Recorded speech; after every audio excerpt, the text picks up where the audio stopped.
Yo, what is going on, NFT Bros Podcast listeners? I am Adam Andrews, your host, and today we have a special guest joining us, Trader Wojak. Trader, why don't you go ahead and introduce yourself to the audience, let them know what you do, what your experience is, and then we'll just dive into the episode. Yeah, Adam, thank you so much for having me, man. So a bit about my Web2 and Web3 experience, starting with Web2. I'm an entrepreneur, so I founded a translation agency back in 2017, which started off as a school project and turned out to be a serious business that I have now completely outsourced with over 100 translators, translating 150 languages. Besides that, I also own Airbnb. Airbnb is on Bali, villas, 2 condos that we are renting out with a couple of friends, mainly targeting honeymoons, those kind of people, you know. Other than that, in Web3, I started off trading, and now I do community management, marketing, and strategic advice in the marketing vertical. Dude, that's awesome. I feel like owning the villas in Bali is such a like Web3 guy thing to do, you know what I mean? Like I feel like there's so many people that are in, you know, Indonesia and they're just like chilling on the beach in, you know, running Web3 companies. So I love it, man, and I can't wait to see those pictures updated on the villa you're building right now. Man. Yeah, I'm Feel excited free to see those. to come by in May or in June when we're opening. And like you said, man, Bali is all about Web3. There are so many Web3 individuals in the co-working spaces. At every party, you either meet Instagram models or Web3 entrepreneurs or e-com guys. Those are, and the life coaches, of course, but that's Bali in a nutshell.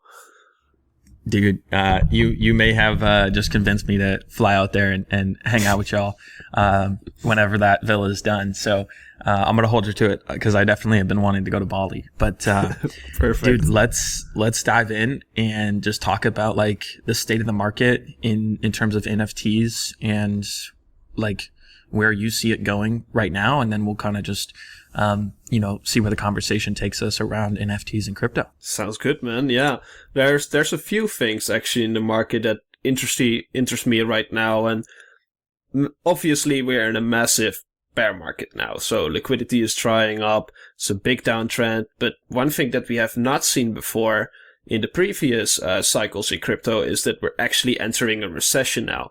Previously, it's all been quantitative easing until fucking COVID hit with quantitative infinity. So it was free money for everyone at a insane scale. Even so that pictures of rocks just sold for 300K. So all that mania and stuff is completely dried up now that people are in serious trouble, which gives me a lot of doubt in the market. I still believe every cycle is very closely related to each other in terms of structure. So I think we're in this phase now that is characterized by anger. We see a lot of people in pain due to the FTX catastrophe, Celsius, BlockFi, and so on.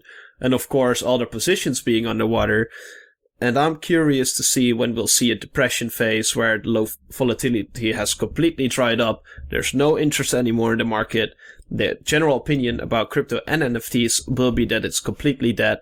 And that is a phase in the market that I'm willing to start accumulating again. So, but the recession thing, I'm kind of unsure about because I have very little experience with that. Obviously, the last recession, I was still very young kid, so I do not have experience trading and investing in recessions, but my take would be that when we see some economic easing one way or another, lower interest rates in alignment with a depression phase and low prices, that would be something where I would take a risk on for betting.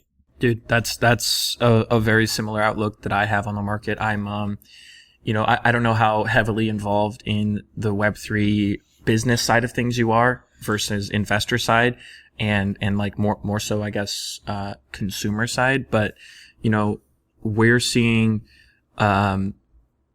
even though we are seeing a lot of this, the signs of the recession are going to get worse and it's going to get a lot worse before it gets better.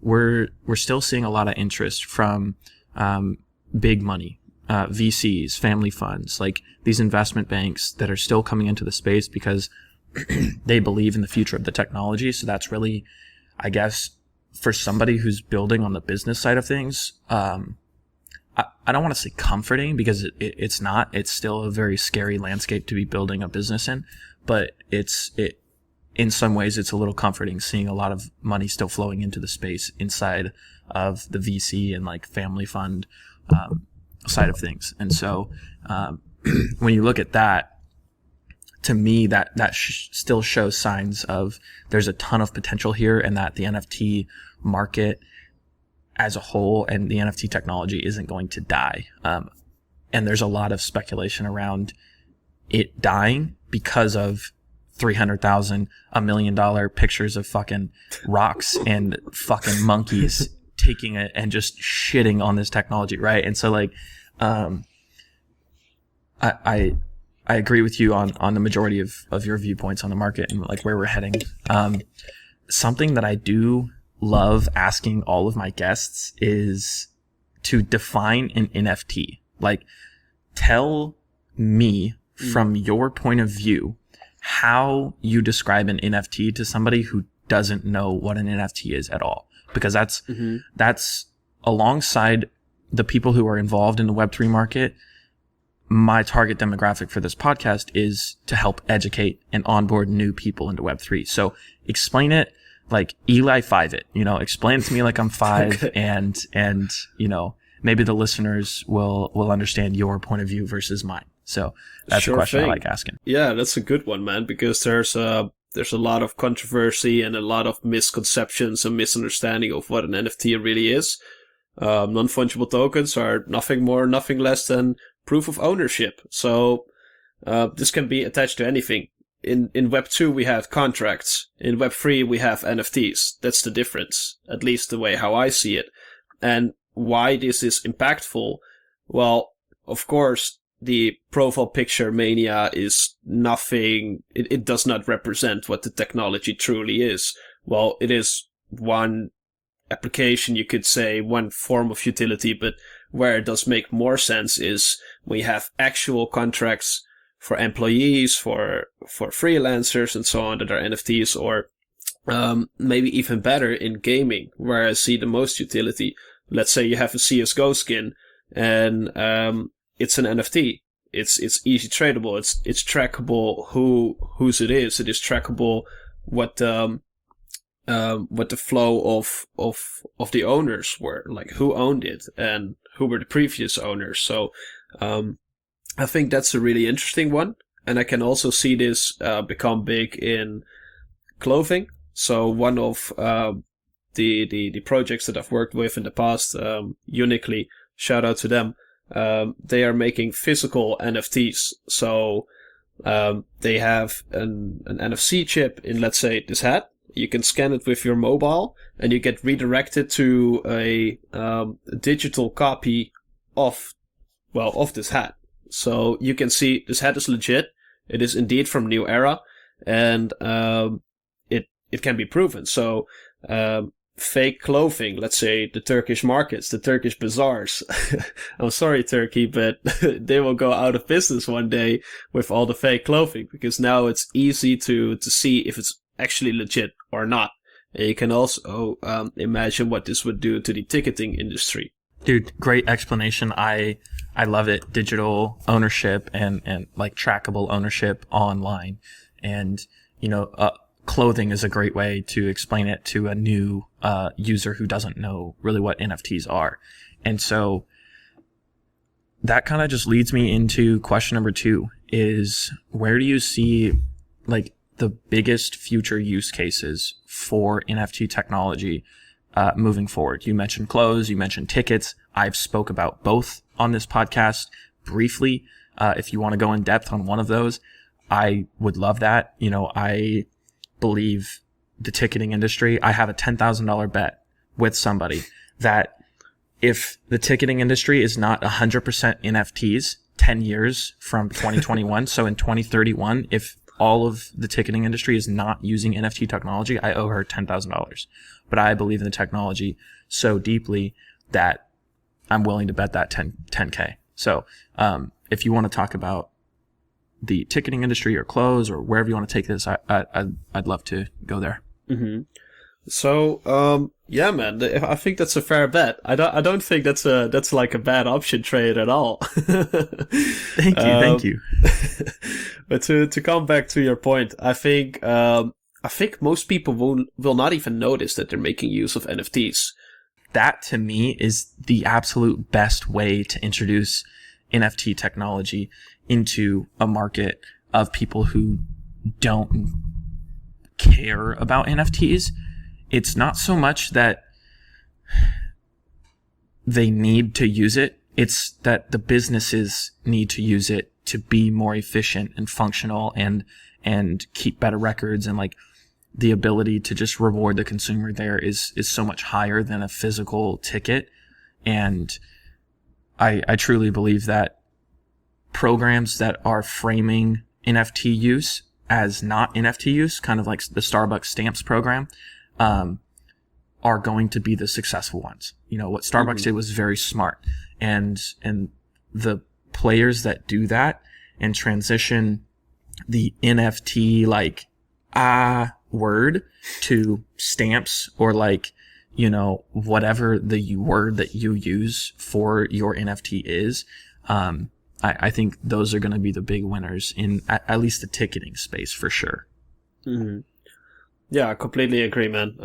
And what do you think would be more industries that could just purely benefit from this without the end consumer even knowing this? Because you are far deeper in NFTs than I am. I'm more of a DeFi, GameFi guy, trader, and marketeer, community builder, whereas you are deeply involved in what the technology does. You founded a couple NFT projects, and what do you think would be more interesting industries that could benefit from the technology? Yeah, great question. So there's been this one that's been on my mind for a long time, and you know, if you're listening to this and if you're in like the salon and barber space, feel free to take this and run with it. Like, you know, hey, maybe kick me a little bit down the road in terms of money for this idea, but it's the ticketing of the barber or haircut transaction, right?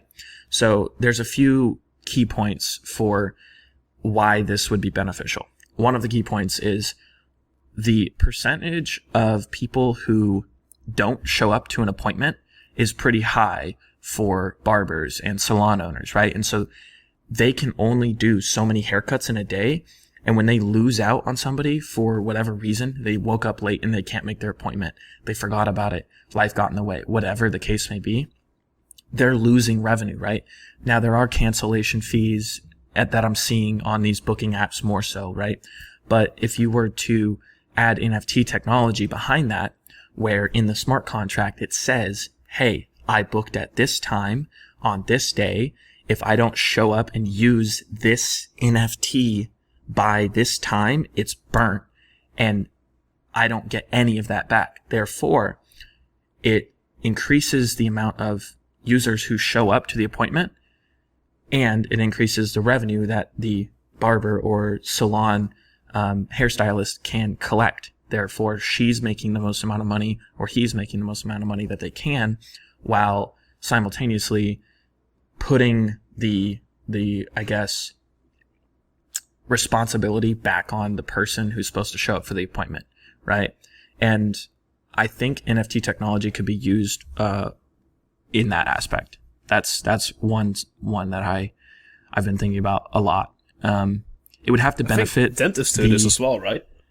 Yeah, exactly. But it would have to benefit the end user more so than it does the salon artist, hairstylist, barber. And so I think there's still a little bit of lack there in terms of trade-off for value. But I think it can be found for sure. Mm. Yeah, I can see that. I can see like a massive upside for the salon owners, and we see dentists do this, and I even saw some barbers having something similar, but it's more of a contract than an NFT, and it just doesn't work all the time. Let's say it's a barber somewhere on a popular holiday destination, and people just don't show up. They just take the plane back, and well, who are you going to reach? That's going to be very difficult. But I can see some added value in this, and there are still some industries like music and film productions that can massively benefit from this. Dude, I have not told this to many people, and I cannot disclose too many things like names and stuff, but I've been working on a music NFT project last year. Unfortunately, it didn't go anywhere. I was working with a AAA artist on a music NFT project, and I guess I could tell a little bit about the concept without revealing too much of the plan, so people won't steal it in case I'm going to revive this project. But here are some key utilities and some key ideas that I think can massively change the music industry. It is fan engagement. We've also seen this with social media. Social media completely changed who the influencers are, who are key opinion leaders. It completely changed how artists and quote-unquote celebrities, famous people interact with the normies, I would say. In the 1900s, it was nearly impossible for a normal person to talk or to engage with a celebrity. That all changed when social media came. And I think NFTs have to have a similar potential. Maybe not as dramatic, but similar. Let's say you're an artist and you're selling NFTs. And these NFTs include utilities that would bring you in a community with the artist. And this can be as simple as a Discord, but of course, it's still kind of lame. So when we dive into it a little bit deeper, you can have lotteries inside this community. Let's say spend a day with this artist, or have a Zoom call with this artist, have be part of a video clip, things like that, or decide a name for the album, or choosing which artist to collaborate with. Those kind of things that you're actually impacting the life of this artist. It is fun. And not only can you improve the fan artist relationship, but you can also raise funds this way for your album, for your film, for whatever. So it is even easier to get funding to realize your projects.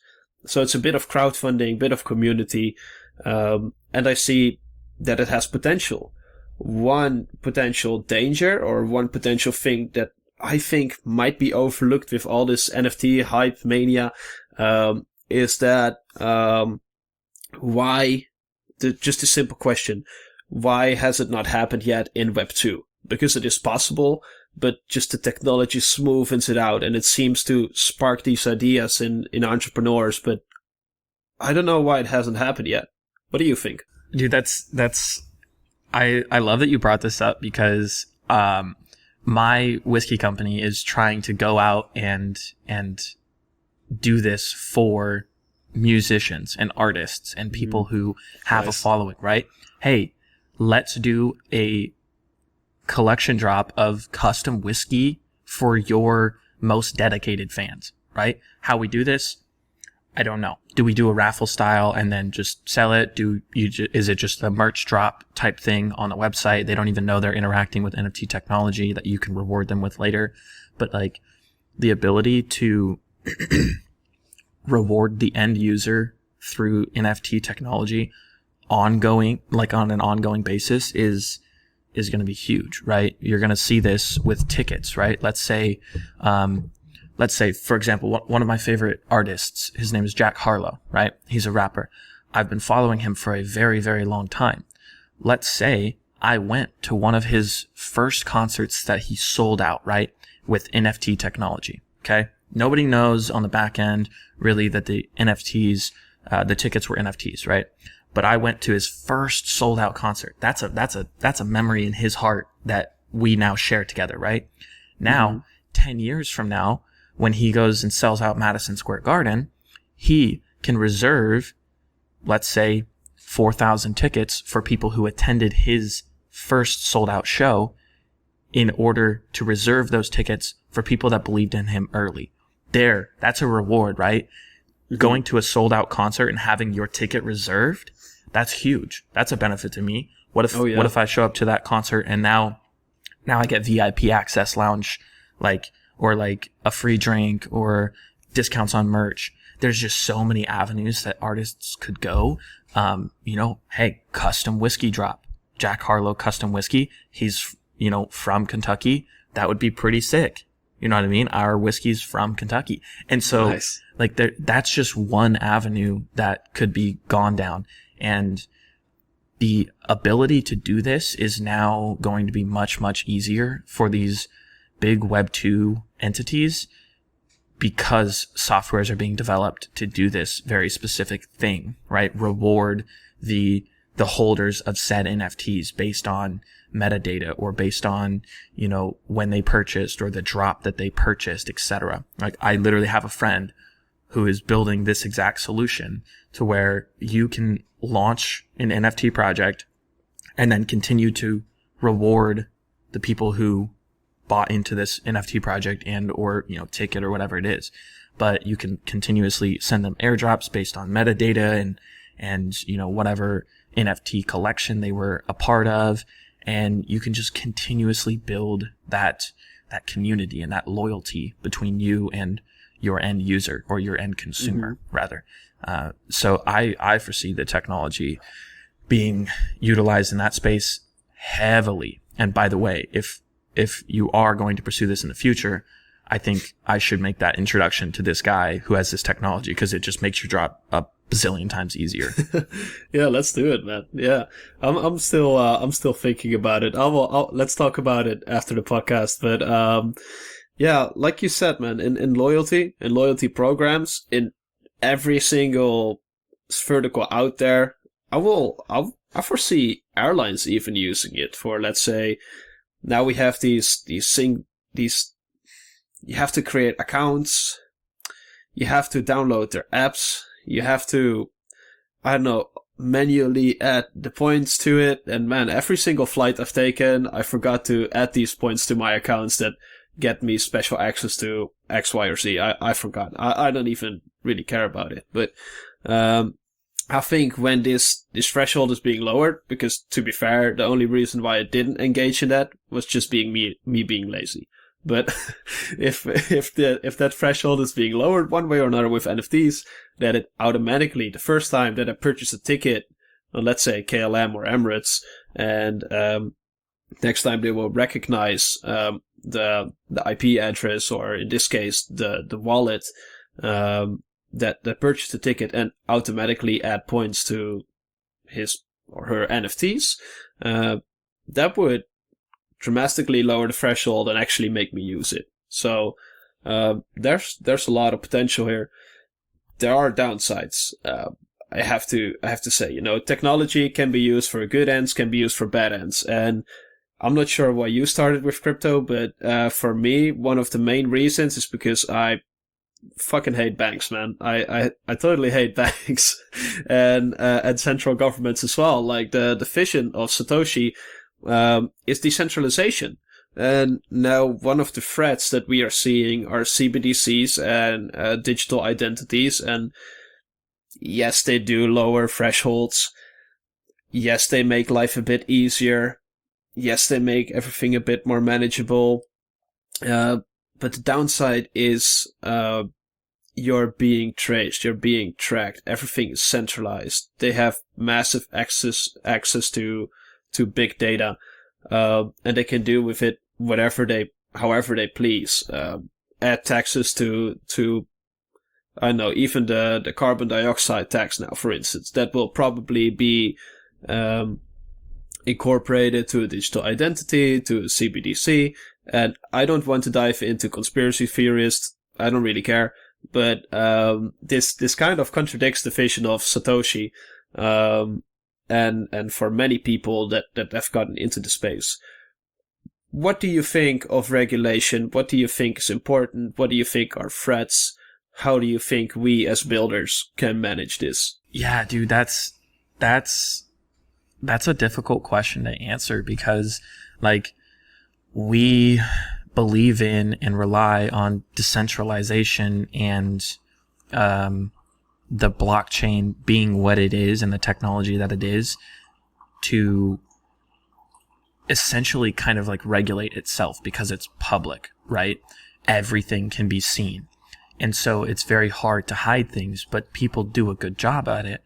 And, you know, I think for the long term, even though it kind of goes against what we fully believe as decentralization and like getting away from regulation, I believe we need it, right? Because things like the SBF bullshit that's going on with FTX right now, and Quadsidra CX, and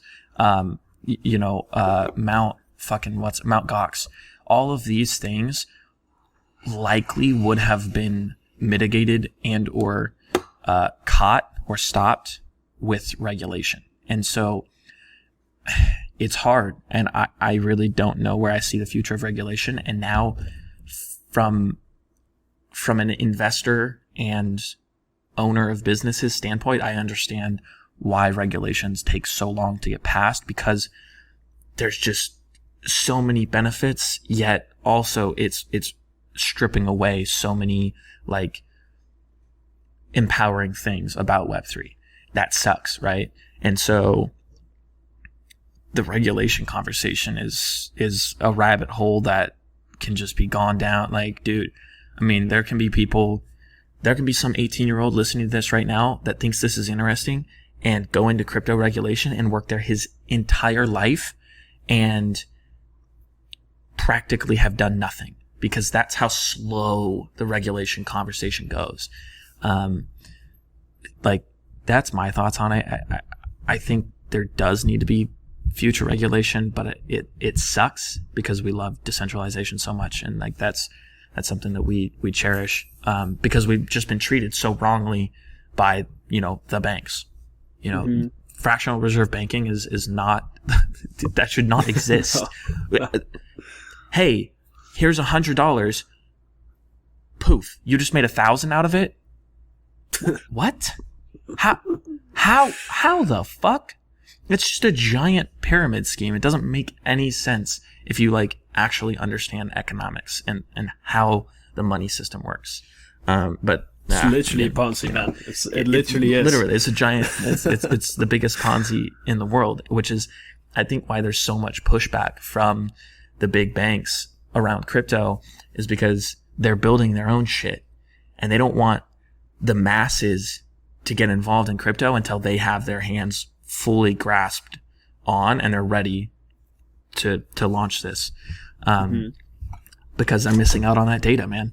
It's hard to collect in Web3. It's privacy. It's decentralization. It's ownership back into us, back into the end user and the end consumer. And I think they're going to push for massive regulation so that they can come in and really be a powerhouse.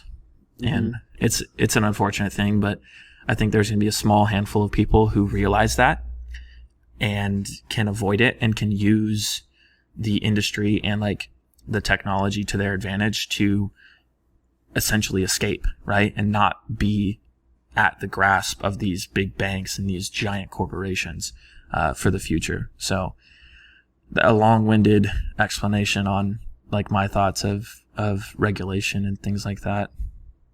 Fair enough, man. Yeah, I see that. The thing is, it has upsides and downsides, right? It is not completely black or white. Regulation is not bad. Regulation is not good. Decentralization is not bad. Decentralization is not good. Because you get scams from both sides, and you can benefit from both sides. You see crypto scams, would you rather be scammed by a random cartoon character on Telegram, or would you rather get scammed by a guy in a suit and tie in a bank? Well, I don't know. I would rather not get scammed. So the thing is, you just gotta educate yourself, And as a builder, I think you completely agree with what I'm going to say next, is that you have to build the space. You have to add value to the space rather than subtract from it.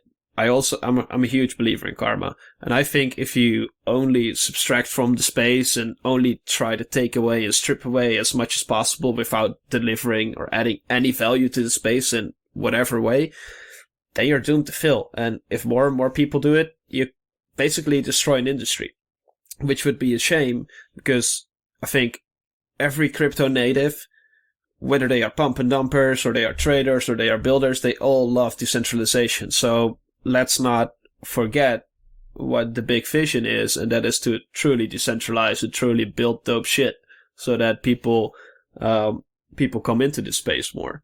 And, who does good gets good, receives good.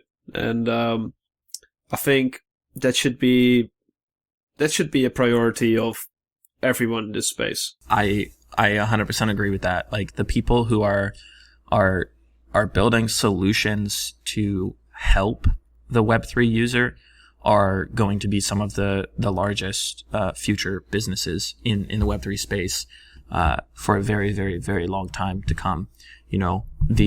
The biggest companies in the world now, if you just think about it in terms of pure value of, like, what does Amazon deliver? Amazon doesn't, yes, they physically deliver packages, but they actually deliver convenience, right? Convenience to the end user of not having to go to the store to order it, to buy this, right?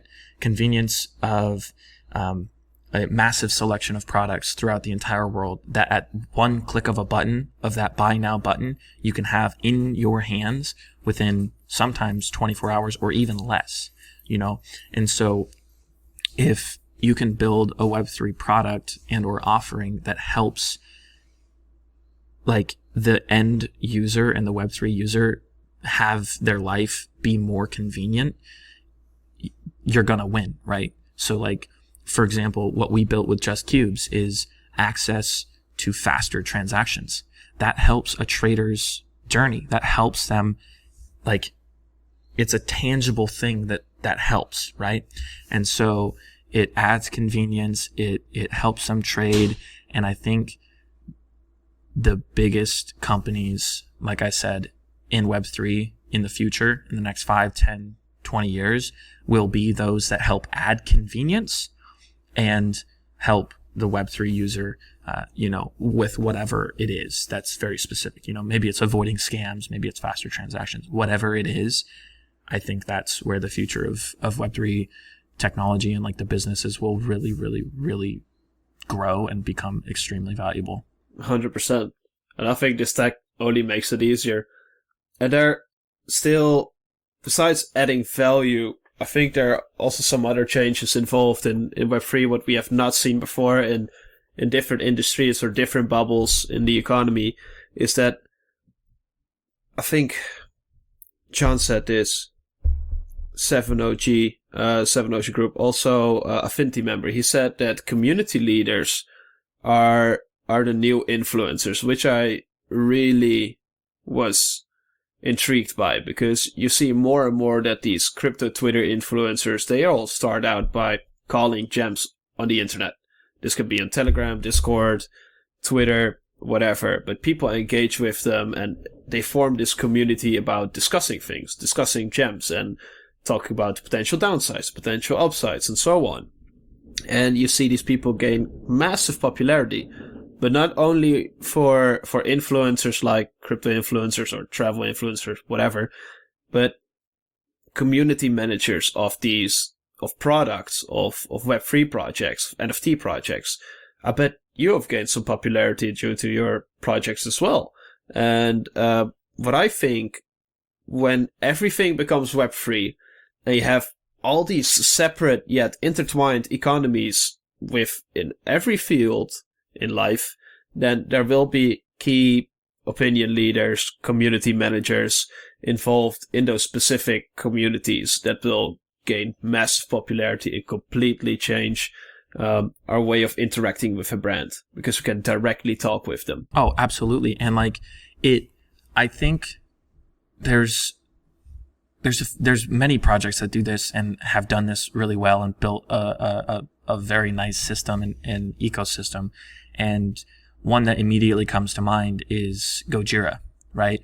the team at Gojira, the amount that they have personally grown in terms of followers and influence as just, I don't want to say cogs in the wheel of Gojira, but, you know, a person inside of the system of Gojira is impressive, dude. I mean, there's collab managers very similar to PXN, you know, there's collab managers that have 10 times the amount of followers as me. That's crazy to me, right? And so I think it really trickles back and helps the businesses that those people are employed by and work for to stay on their toes and continue delivering and innovating and like developing new things. Because why, as a collab manager, should I stay with a project that's not delivering on stuff, or like not, you know, continuing to create new things or innovate? To like, I have 100, like, let's say I'm a collab manager with 120,000 followers who are super engaged. What the fuck is going to stop me from just going and starting my own thing if I see something that is, you know, like doable in the space and that I can do? Why stay? You know, and so I think it adds a level of like responsibility back on the businesses and the projects and the companies that are building in Web3. I think it's a really cool ecosystem that we've built, and there's a lot of opportunity for a ton of people. That's like the number one way that I would say to get into the business side of crypto. Collabs. Be a collab manager. You know, you can do it for free for the first couple months and gain a ton of connections, and like, dude, you're set. You're literally set. If I were to restart and go back into crypto again for the first time ever, I would be a collab manager. I would work for free for as many projects that I could humanly possibly work for like 3 months, and then ask to be paid, and then work for another 3 months or so and gain so many connections and as many followers as I could, and boom. And then I would launch a project, right? Because in my mind, that's the best way to do it. I launched it the hard way. Like we were nobodies. I had Web 2 experience and stuff, and that helped gain us traction and like get us a reputation, and people like respected us and looked at what we were doing with through like a lens of like, okay, they have done stuff in Web 2, like I think they can actually perform in Web 3. But you know, a lot of people can't say that. But if you can say, hey, I've been a collab manager like for this project, and like I'm well established in the space, here's my idea, I think you're much more well positioned, especially if you have Web 2 experience. 100%, man. And I think the number one thing that people are looking for, even when people are DMing me, they are always looking for someone with a big network and people who have actually done something with that network. And this can be anything from, like you said, collab managing to doing marketing or doing audits or whatever. And I think it was back in the days when me and a couple friends, we founded a couple of Telegram groups to share gems in. And they eventually grew out to have over 45,000 members in total, which was massive back in the day for DeFi Summer 2020. Anyways, we were and still are very close to El Crypto Chapo. And El Crypto Chapo, he told me very wise words back in the day. He said, you've got to connect with these projects. You've got to add value one way or another. And I didn't exactly see what he meant at first, because I was just doing marketing in these groups, simple AMA, simple pin messages. But he was actually building things for them. He was connecting them. He was one of the first to recognize one big problem within the space, and that is that a lot of project owners who wish to stay anonymous would be seen as scammers, which sometimes, most of the times, they are not. So they could KYC with him. So they would pay him a certain amount of money, and they would get KYC'd by Assure DeFi, and then it's like a stamp of trust, a stamp of approval that they are not scammers. And if Kinda so, like they can the BBB. they can be doxxed. Yeah. Yeah. So it is what he said. It really stuck with me, because just managing collaborations and doing marketing for them and helping projects with strategic advice and helping them grow, the only goal of a project, or the biggest goal, is to gain as much traction as possible, as big of a community as possible, to become as big as a success as possible. And if you can add value to that and bring them closer to their goals, they will be forever thankful. And then you can go to other projects and tell them what you've done, and they are more than happy to bring you on board. So for everyone who is listening, just reach out to people and see what problems you can solve, what things you can help them with, and you're golden. Yep, absolutely. I 100% agree. Like this is how I've kind of just ran my whole life, and this, like, my life motto is to become 1% better every day, right? And if you can deliver value to somebody in terms of maybe it's work, right? That to somebody who's trying to build something is one of the most beneficial things that you can do, is offer your time and your knowledge to help them further their goals, right? Whether that's, launching a project, growing their Twitter, whatever it is. I think that's the number one way to really be able to establish yourself well within the NFT and crypto industry as a whole, but also just any industry, period, right? That's how I got a ton of my sales knowledge and skills. Is I walked in to a random solar company that I had no affiliation to one day, looked at the receptionist and said, I need to talk to him. And I literally pointed through this little window at the president and CEO, who looked at me and saw me pointing at him. And I just, I did this, come out here. And he was just so astonished. Like, who the fuck is this kid walking into my business telling me to come out of my office that I own? Who the fuck is this? And then he comes out and he goes, who are you? And I go, I want to learn from you. I want to give my time. I want to develop my skills. I want to become a salesperson. Like, I want to learn from under you. I'll do it for free. And he was like, damn, all right, come, sit down. Cool. I go, I just want 5 minutes of your time to figure out if this is a good fit. Dude, we spoke for an hour and a half in that fucking office. And I became a salesperson that same day. I literally went out after that hour and a half conversation, signed employment paperwork, everything. And that helped me become a salesperson. But it was because I traded my time and my that's all I had, right? I was some fucking 18-year-old kid. I didn't have shit.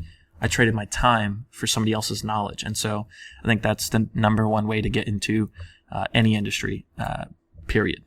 Aside from learning that shit in school, which that's a discussion for an entire another day, because I don't really believe in the school system. But, yeah. Yeah, I can dive deep into that as well. But to go back to your point, walking into a company and just having the balls to walk up to the CEO, that's something that very few people do. And when I do a lot of cold outreach, and just like you, I started off as a salesperson. This is also my favorite skill in life. I was a very awkward kid, got bullied as a kid, whatever. I was not confident at all. I didn't even dare to talk to girls because I was not confident. And I just started doing a lot of cold approach just for my job. I was salesperson door to door, also on the streets.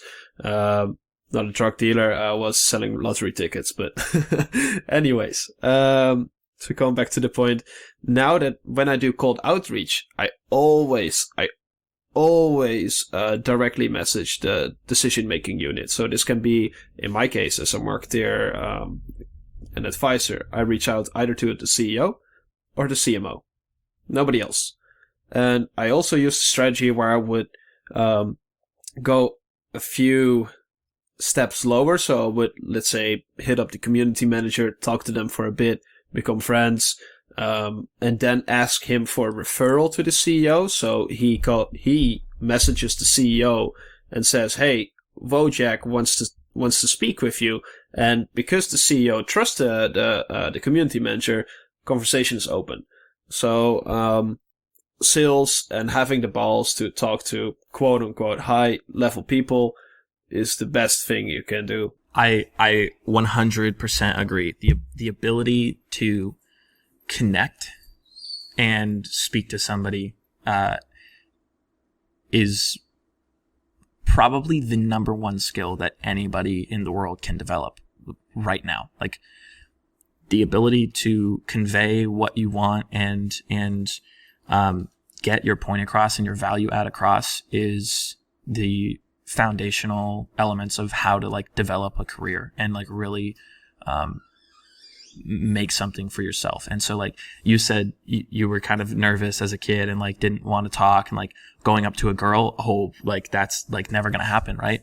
Well, so I kind of take the perspective on life in general as, if I see somebody that I want to go talk to, or if I know of somebody that I want to get in touch with, the chances of me ever meeting that person again, if they deny me access to like whatever it is, like maybe it's I'm trying to go take a girl out on a date, or like maybe I'm trying to get interconnected with Gary Vee, right?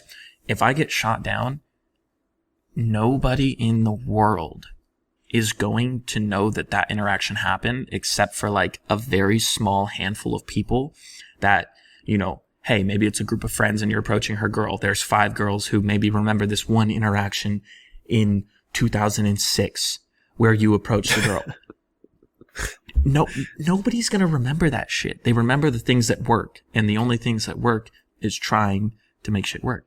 And so if you try enough times, you'll make shit work. That's why entrepreneurs who have launched successful businesses consistently say, I failed so many times trying to do some shit and just figuring it out that I became successful, because it was the amount of repetitions that were put in. It's the amount of time. It's the amount of investment. And, I mean, that kind of, I don't know, wraps back into what we were talking about with, you know, sales those and questions getting you into ask projects yourself. and stuff. Sorry, man. Go ahead. But yeah, those questions that you ask yourself, those are very clarifying in things. And I always use similar questions, different approach, but essentially the same thing. Like, if this all was a video game, would I take this action or wouldn't I? And if I would do it in the video game from a third person type of view, then why not do it right now, man? Like, it's irrational not to do it. Exactly. Like, if you take this from a purely entertainment standpoint, which life is fucking entertaining, bro. Yeah. I don't know if you've like taken a step back from life and just like looked at the funny shit and just like cool shit and things that have gone on. Life's pretty fucking entertaining. And so like I had this conversation about simulation theory last night, and it's like, nice. Hey, if this is a game, play that motherfucker. Why not? Yeah. You know what I mean? Because if the interaction between you walking up to a business owner and shooting your shot is literally just a click of a button, do it. Might as well. What's it matter? It's just entertainment for you at a future time, right? Fuck it. 100%. Well, send it. Let it rip. See what happens. And you have it first person, man. Like, what more can you wish for? Exactly. You get to experience that. And so, like, dude, yeah. We could go down a deep rabbit hole with that. But 100%. I think that's definitely for another type of podcast. You know, when I go sit down with Joe Rogan, I think that's gonna be an interesting conversation. But yeah, dude, this has been wonderful. I typically like to keep these around 45 minutes to an hour mark, and we're approaching that 50-minute mark. So what I like to do at the end of these podcasts is, 1, do you have one final question or anything that you want to touch on? And 2, if you don't, this is your time to kind of just tell people how they can connect with you, what you do, if you can service anybody who's listening, how would you do that? And this is essentially your spotlight moment to sell yourself for 60 seconds to 2 minutes. So I'll mute and go ahead. All right, cool. So yeah, first of all, just when you want to have a second opinion on anything, this can be a cool project that you're building, or you have a question for me, or you just want to have more perspective on things, hit me up on DM. I'll be hypercritical.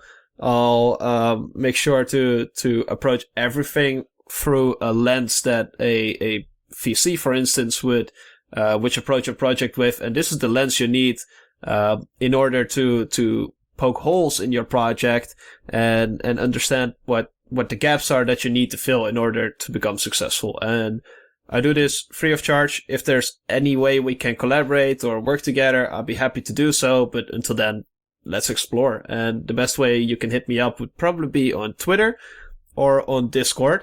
Twitter at Trader Wojak. Discord is Trader Wojak with some numbers. I'll put it in the description, I guess. And Telegram, also Trader Wojak, but chance of me responding is a little bit lower due to high messages, but a lot of messages. So yeah, hope to talk soon. Dude, awesome. Thank you so much for coming on. That was in my mind, very, very high value conversation about NFT tech and its use cases. And I think we nailed the goal for this podcast.